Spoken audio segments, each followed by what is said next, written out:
The strategy they came up with is what they call the bottom of the pyramid strategy. And it was a strategy where they decided to target the poorest people in the world. I mean, it sounds incredible, but it's actually true.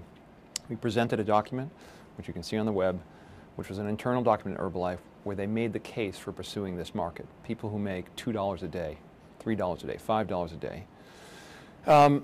And so you have a company based in the United States that decided to target this population with a business opportunity, which itself is a fraud. What we showed is there's actually systematized training program, what they call training, approved, supported by corporate headquarters. The most senior management is aware of it. You have to register these clubs. You had to, up until very recently, say it was a Club 100 club. Club 100 is one of these systemized training programs. And they're sold as an education program.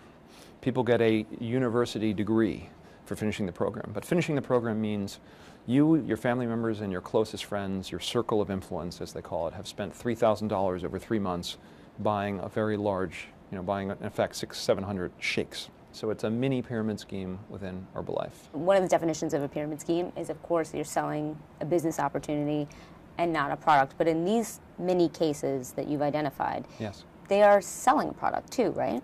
Not really. Again, just like with Herbalife, they're selling a product. When you pay $3,000 for the inventory, you're actually buying products. But these guys are spending $3, $4, $5 on a shake, right? They're not allowed to do any retail sales in the club. It's what they call a membership for $5. They have to buy a certain number of shakes. They have to do training. They have to recruit people. They have to give testimonials.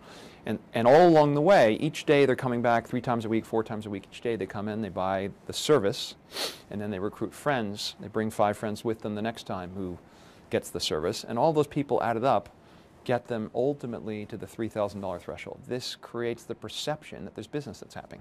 I guess in the past the company has been successful in distancing itself from any kind of activity that would be deemed being a pyramid scheme. It's successful, depends on how you define it, short-term, long-term. I think ultimately the company will be held to account for certainly what the top distributors are doing. I mean, there are 2 of the top distributors in the company are on the board, including both of them run or oversee nutrition clubs. So it's hard for the company to say they know nothing about it. How are they responsible? If they've got independent distributors out there, whether or not they're on the board or not. The company can't hide behind having independent distributors.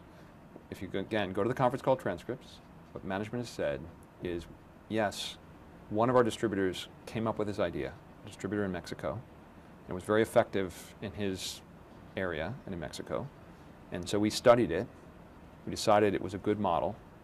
We quote-unquote validated it. Okay, but Bill, they're not saying what the model is. They're not saying that the model is a pyramid scheme.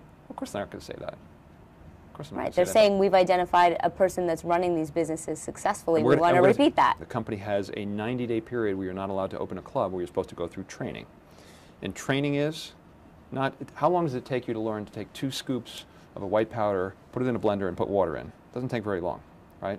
And in fact, it's illegal, and companies put out its own rules saying that a distributor can't spend more than 2 hours learning that and be unpaid, right? People are spending months training, right? What is training?